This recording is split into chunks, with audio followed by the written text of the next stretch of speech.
Ito ang News TV Live. Pumanaw na si dating Supreme Court Chief Justice Renato Corona. Kinumpirma ito mismo ng kanyang pamilya at ng Public Information Office o PIO ng Korte Suprema.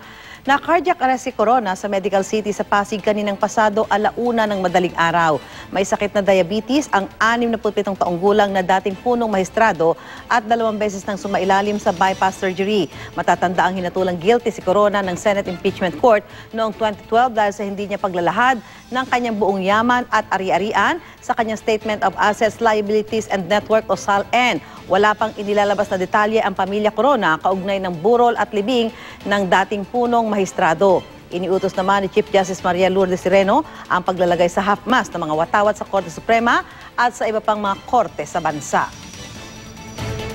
Para sa iba pang balita, bisitahin lang ang aming website at official social media accounts. Tutok lang dito sa GMA News TV para oras-oras alam mo. Ako po si Susan Enriquez. Magandang umaga po.